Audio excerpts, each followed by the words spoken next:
Hi guys, it's Sasha Sweets.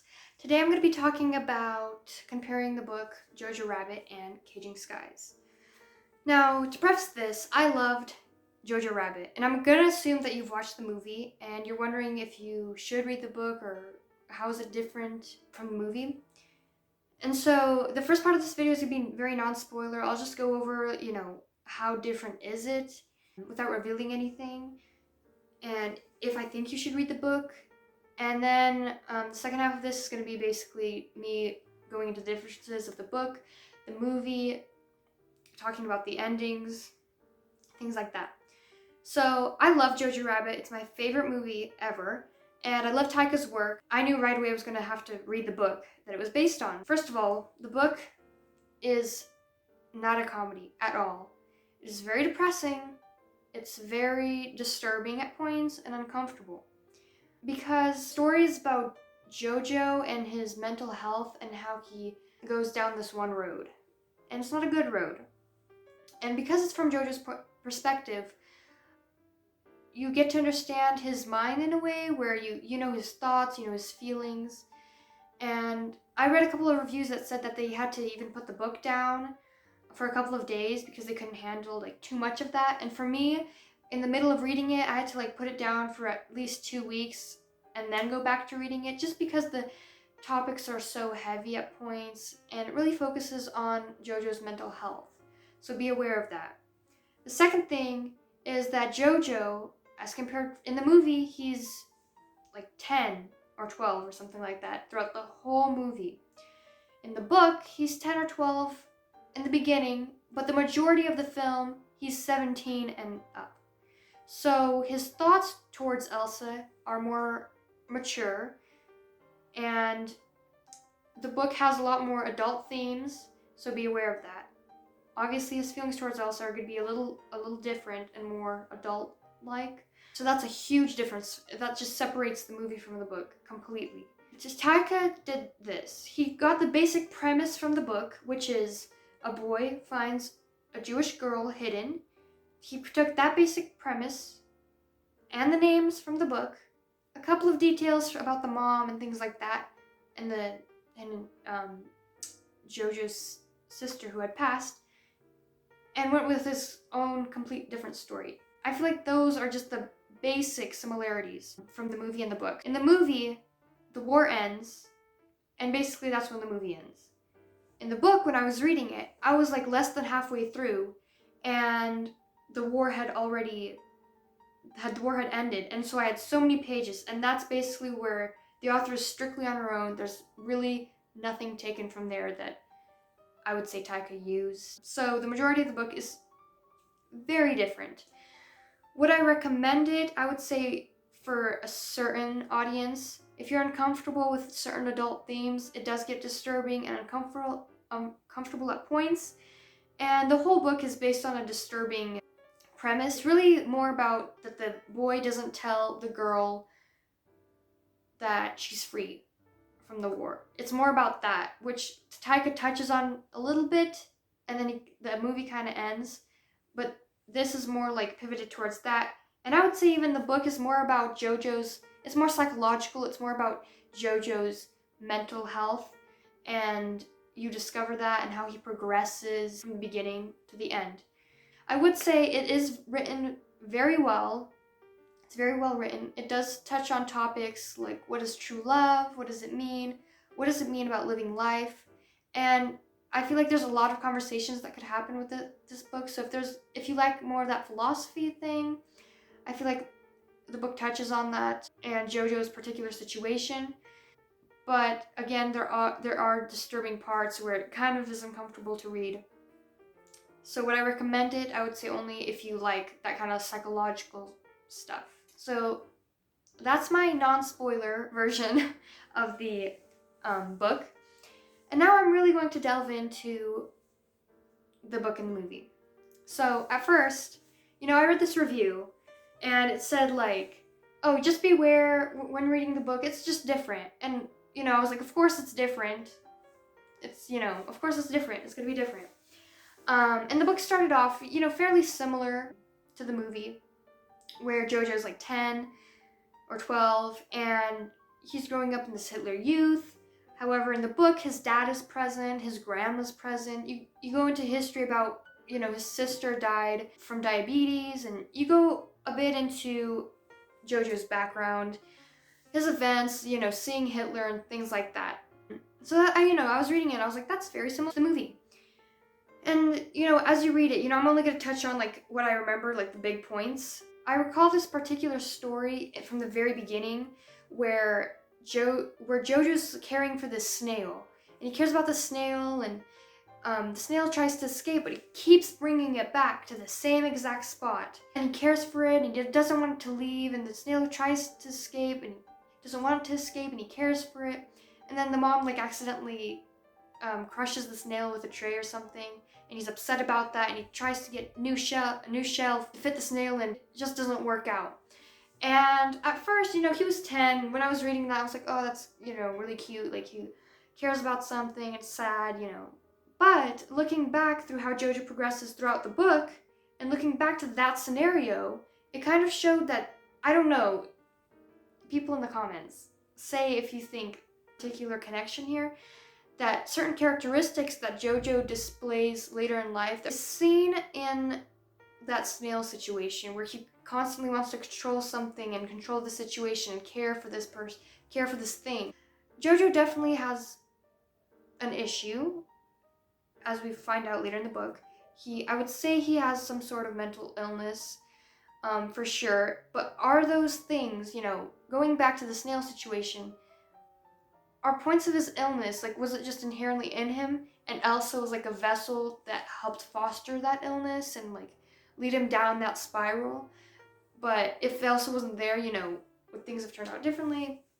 I don't know. He finds Elsa, and he almost, I remember him struggling with the fact that she's in there and this Hitler Youth thing, which in Taika's movie was like a huge thing. Him struggling with what he's being taught and what he knows, what he thinks is, what's in front of him. The truth is in front of him. And what he's being taught, and he struggles with that. But in the book, I feel like it touches on it lightly in the beginning. As the book progresses, it completely overshadows that. It's not really, that it doesn't even seem like a big deal in the first place. So he finds her, and he cares for her, and he obviously likes her, and he wants her to stay. He has to keep hiding it from his mom and his grandmother that he likes her. And eventually, there's like this huge thing where he opens the door and she's not there, because there were like times. The one thing that was a huge difference is in the movie, the mom in the movie is very caring towards Elsa. She's very caring, towards JoJo. But in the book, it seems like there's a huge void between JoJo and his mother, and just his relationship with his parents in general. And the mom kind of scared me. Like, she didn't seem as caring as in the film, because there was like this one time where Elsa like shows up to JoJo's room all of a sudden and says, like, help me, your mom forgot to feed me. And you can tell it's weighing on the mom a lot, that, she has to take care of Elsa. And one time Elsa like shines a flashlight, and the mom like puts her under the floorboards, which is like described as like a worse place to be. There's barely any light, and she's like stuck in there. To me, when JoJo confronts the mom in the book, she confronts the mom and he tells her, Mom, I love her. And she's like, you don't know what you're talking about. She's off in America, which she's not. And he finds her under the floorboards. And it's like this weird dynamic constantly between him and Elsa and him and the mom. And I remember thinking, I remember in the movie, the mom was a lot more caring towards the boy. Obviously now, I think at this point, he was already 17. And so he really thought, he was in love with her. And he talks to her, and she's like, JoJo, I'm not allowed to see you. Let's skip, okay? The part where the mom is hanged, it's in the film. And in the film, that's when it took a point for me. At that point in the film, it was like, I just couldn't handle it, okay? I was crying. It was emotional. The music, just, film's a different thing. There's colors, it's visual, it's very... I could feel it. But in the book, when the mom was hanged, it was like this much of text, and then the chapter was over, and it's like we moved on already. So there wasn't much into the mom's hanging. There wasn't much emotions in it. It was very pushed away from us, so I didn't feel any kind of like sadness when the mom was passed away in the book as I felt compared to the movie. So that's a huge difference that I noticed. Then, he comes back and his grandma's still there. And I remember him like buying paints for Elsa and taking care of his grandma, Elsa. And, sooner or later, the war's over. And I remember reading, okay, the war's over, so I was less than halfway through the book. And by this point, the movie had already ended. And here, I had like so many pages left. So I was like, oh my gosh, so he's not going to tell her what's going to happen. And he basically lies to Elsa, which is really messed up. The way she's been living and the way, especially in the book, they really go into a lot of detail about her living space. So it's really messed up that he doesn't tell her, you're free to go, because he keeps it for himself. And when I was reading that, I was like, okay, if he really loved her, wouldn't he let her go? He would put her and her situation above his feelings for her. Again, it's like this selfish kind of love that JoJo has for Elsa. He keeps lying to her, and, I'm skipping around here. There was a point where JoJo is finally like, okay, I need to confront her about the truth. And when he starts saying, I love you, but he stops because she stops him. And to me, it was a huge turn of events. Like Elsa, I feel like throughout this whole thing, Elsa kissed JoJo like once, and it was like it's always like a weird dynamic. The way it's written, the way it seems, it's a weird dynamic where it's like he loves her, she doesn't love him, and she pushes him away, but then she doesn't. And it's always strange to see and to read. So all of a sudden, she's out here talking like, I love you too, like I've been so selfish, you've been taking care of me all this time, and JoJo kind of freezes up and like doesn't tell her the truth. And then now, from then on, they're together. And, I'm not going to go into the adult themes, but the author goes into more of like what happens between them. So they're like together at this point. And JoJo, when he was buying Elsa these paints and things like that to keep her occupied, he was suppressing his guilt, and he lets Elsa come out of the hole, and he's like, okay, you can walk around the room now. You can walk around, but like, we have a secret code, I have to knock 3 times, and if I'm not knocking 3 times, you have to run back into your corner. And at this point, like, Elsa's gotten so used to being in that one spot that she's like sleeping by it, and it's like very messed up that he's not telling her, and this, and it's like, just tell her already.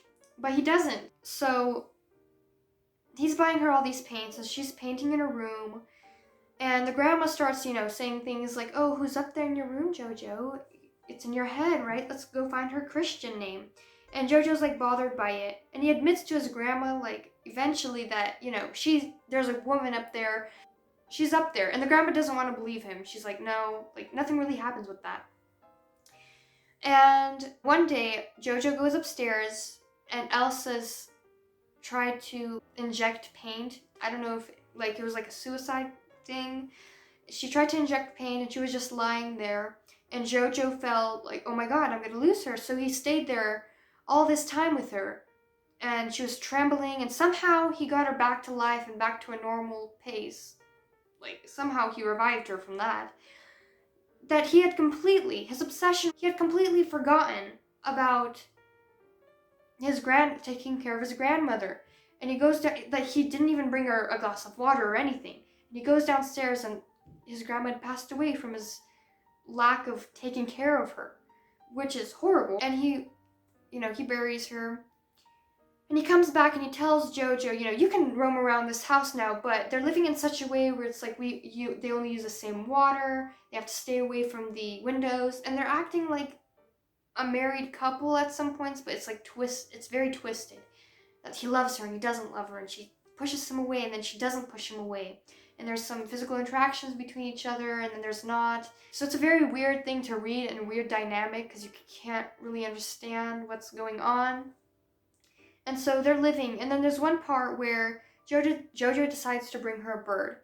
And there's this whole metaphor, which personally I love these things when there's these metaphors and there's, more behind the story. And there's this metaphor of her being the bird, where she's like, you can't keep it. An animal, it's not a pet. It's caged up, you need to let it go. And she lets it go, but out of spite, JoJo goes and finds like this dead bird, puts it in the cage and says, look what happened to it, like to drive her insane. There's parts where like he comes in and she's Elsa's painting, and he gets upset because he remembers, oh my gosh, like the last incident with the paints. And he goes over to the painting, and it's like a childlike painting, and he can't tell if the two people are holding hands or chained together, which is very much, again, going back to their whole situation. And I think that these things, that bird and the painting, that remind him of what he's doing, is really driving him insane and reminding him of what he's doing, and he doesn't like that reminder. He goes back and he yells at her, and there's like these weird interactions again. But eventually, JoJo is running out of money. There's no money. He sells the furniture. He's selling the doors in the house. He doesn't go to work, and he's in debt. He's severely in debt. Somehow he still has money to pay these like chocolates to give to Elsa, which again I think is a reminder of like, oh, if I give her this, then she won't leave me, and she won't leave me.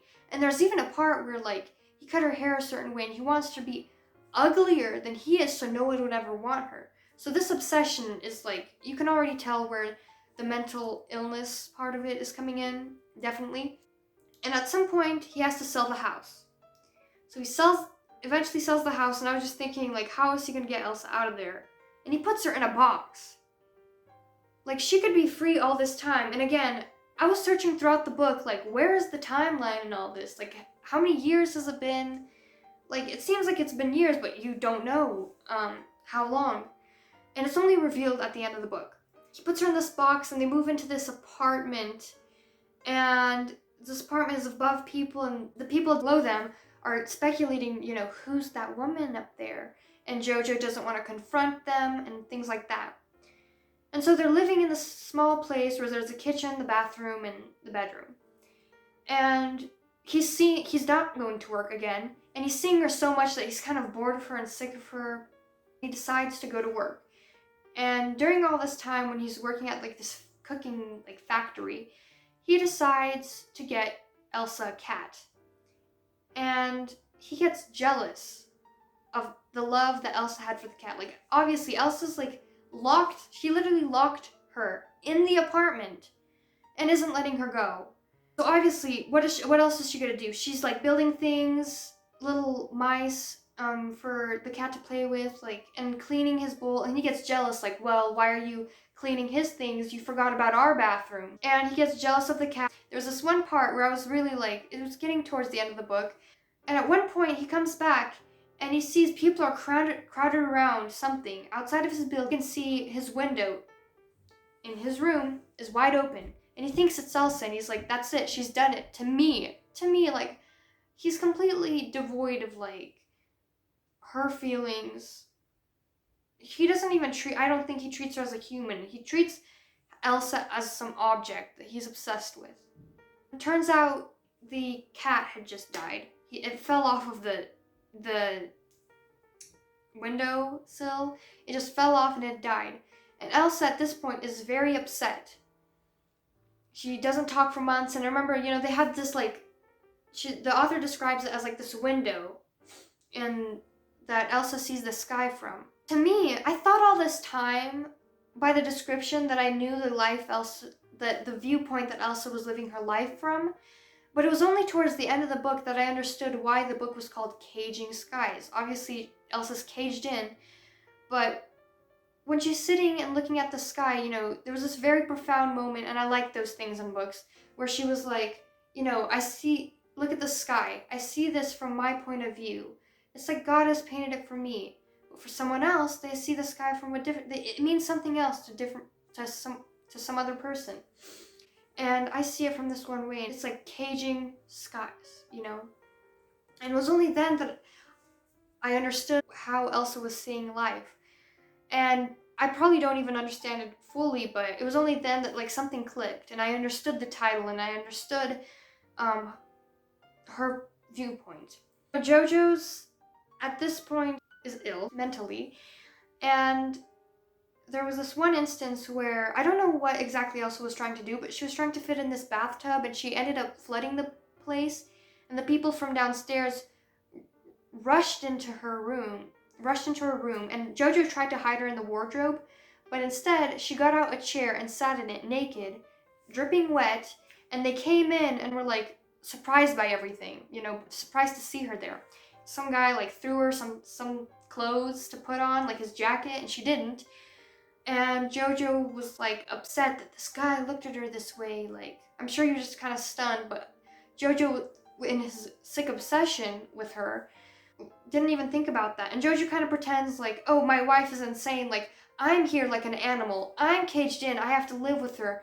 And she's sick. And Elsa just kind of sits there and like goes back into the wardrobe like nothing happens.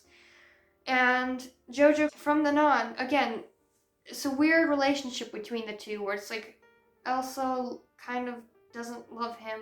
And she tells him at one point, I pretended you were Nathan, which is mentioned in the movie, like how Elsa likes Nathan, her first like real love. And JoJo gets upset about like, how could you say that? And it's like very uncomfortable to read. At one point, JoJo comes home from work one day, and this is the reveal where he really tells her that she's free, that the war's been over. And this is where we can see the context of what's been happening this whole time. And he pretends to pick up a newspaper and read off, like, he was making her laugh and all this stuff. And there were points in the book where they were together and they weren't again. Like, they were back to on good terms, and they were sick of each other at the same time. And Elsa loved him, but she didn't. And he pretended to read, man hides woman. Austrian man loves woman so much, he hides her. And the war's been over for 4 years, and she's free. And then she kind of stops laughing. And the chapter kind of ends with her saying, like, look she'd given me isn't like worry for what would happen to her, but what would in time come of me. And, I kept reading that over and over again, and I don't know, I don't quite understand what the author was trying to say by that. Like, what would happen to him, not to, I wonder what's going to happen to him, how he's going to handle with that. Is that what she was saying? The chapter just ends there, and you're like, okay, so she's not mad at him. She doesn't, like, try to kill him all of a sudden. Like, I really expected her, after all this time, 4 years, she's been trapped like an animal, not living her life, that she would really kill him. Like, honestly, I really thought she would kill him, but she doesn't. And we just skip to the next chapter where he's back at work. It's like, really? Like, I wanted more from there. And he's back at work, and he's thinking, oh, we're going to go off to this island, and we're going to be together. And he comes home, and he sees the lock is gone. Elsa had escaped. Elsa left, and he contemplates, and he ends up staying there. Elsa doesn't come back, and he's run out of money because he's quit his job. And he builds a wall to separate the space that he has for someone else to move in, because he needs the money. The whole plan was like the woman would have a room in the kitchen, and he would have his room in the bathroom. And the woman's like, no, I'm not gonna buy this. This has to be a communal bathroom. You have to build another wall. And I think the author was trying to say here, like, kind of the way Elsa's living is the way he's, in the end, living, in a way. Because now he's trapped in this tiny space. There's nowhere for him to go. And it was very much reflective of the way Elsa lived, and it's like, it all came back to him, living that way, and he's trapped. And you would think, like, he would have this moment, like, no, Elsa should be free, but there's just a spiral, and he goes down it. It gets worse and worse. And his obsession, then he starts blaming her for the position he's in, and blaming her, no, this is the truth, and this is the truth. And it's a very emotionally straining when reading this, because it's from his perspective, and you could see just how it gets to the peak of his derangement, where he's like, I love her, she needs to be with me, this and this and this, and his obsession with her. And it's sick where he starts blaming her for his position. No, she's the one that trapped me in. She's the one that kept me captive. It's not even human anymore, his thoughts. And it kind of ends with him saying he's gonna like write her some letter, and he's gonna search all of Vienna to find her. And basically that's the ending of the book. He's him like writing this letter, and he's gonna find her, and this whole obsession with her. And that's how it ends. I love a book that has a satisfying ending, and to be honest, I was a bit disappointed. I wanted to find out Elsa's reaction. I wanted to find out, I don't like imagine what happens. I don't like that. It's not my story. It's her, I would like to know her reaction. I wanted to know more about what happened next. It just kind of was left out in the open. But at the same time, I feel like a lot of books have good like the characters going through this journey, they realize their mistake and they grow from it. And I think this book, what makes it so uncomfortable and disappointing in an ending, is that there was no there was character development, but in the worst way possible. In JoJo's perspective, that this obsession overtook him, so he doesn't learn from his mistake. Instead, he starts blaming her for everything. And it's very, again, emotional, uncomfortable, and disturbing that JoJo hasn't really grown from this. He hasn't grown from it at all. So it's very hard to read in that sense. And if you're expecting like Taika's version, it ends and he lets her free and they dance, and JoJo kind of like has that moment where he doesn't want to let her go, and you still get where JoJo's coming from, and it's more human interaction. You have this understanding. But here, JoJo doesn't learn anything in the book. He has this downward spiral, and he keeps going down it. So, just a disappointing ending to me. But at the same time, I get why why I feel that way. I want something dramatic to happen, because there's so many dramatic points throughout this whole book, and it felt like it lacked for me personally. But looking back, this book is written very well. And there's so many topics you could take off of and you can talk about. From what is true love, what is living your life, out of fear, this whole, again, psychological thing, this mental illness, wasn't actually present in his childhood. And Elsa was just a vessel for him to foster that mental aspect that he had in him. Did he have it in him in the beginning? Was it just a particular situation? Would he have still acted like this if his mom and his dad and his grandma didn't die? The book progressed and you see it from his point of view. So you see this kind of like how he was like when he was 10, him growing up and his feelings, and to the point of serious mental help. Like he needs mental help. He's completely psychotic at this point. It gets to that point. And it was almost like, I was thinking about the beginning of the book, and it's almost like completely different people. Like, how did that happen? It was like, how did that happen? It was, if you compare the beginning of him being this innocent, struggling with seeing Elsa, to this point, to the point that we ended on, it was like completely different people, and you didn't notice it. It was just a progression, and it kept going and it kept going. But then if you really contrast it, it was a huge contrast. So that's why I think it's really written well. And personally, I love the movie. I like the children's perspective of the war. I like the direction Taika took with how children are like, oh, what I'm being taught isn't what I think is true. Whereas, I don't know what the thing Caging Skies is. It really just showed how a person can get so out of touch with reality and how messed up and wrong it is. I don't know. There are themes of like what true love is they've touched on. There's a lot of things you could take from the book, but in general, I was very taken aback. Like when people said it's different, I mean, it's really, really different. Would I still if you haven't read it and you've listened to what I've said about the book, would I read it? It depends. When you're going to read it, you're going to have to go through what JoJo's thoughts and all this thing, so it's very draining in a sense. But if you expect a, ooh, that's a good ending, it wasn't really a good ending. It wasn't a satisfying ending. I didn't, I thought JoJo would learn, and he didn't. So anyway, that's my thing on the book and the movie. I don't know. I really love the movie. You could go into a lot of things with the movie, but I don't even think these two should be associated. Like, obviously they have to be because it's not his idea. And, he used the names and stuff like that. But in general, it's very, very, it's completely two different stories. It's 237 pages, so it's not incredibly long, but it seems long when you're reading it because you have to really go into his thoughts and what he's thinking and how he's feeling and what's going on and what's going to happen next. So in general, it was very emotional. So I really want to know, what do you guys think? Have you read the book? Do you want to read the book? Do you have any questions?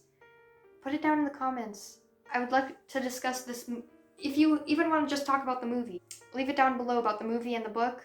Both, neither. You know, what do you think about JoJo in the book and the movie? I hope you enjoyed my take on the two and the differences, and that you took something from this video. And yeah, that's it. Thank you guys for watching. Bye.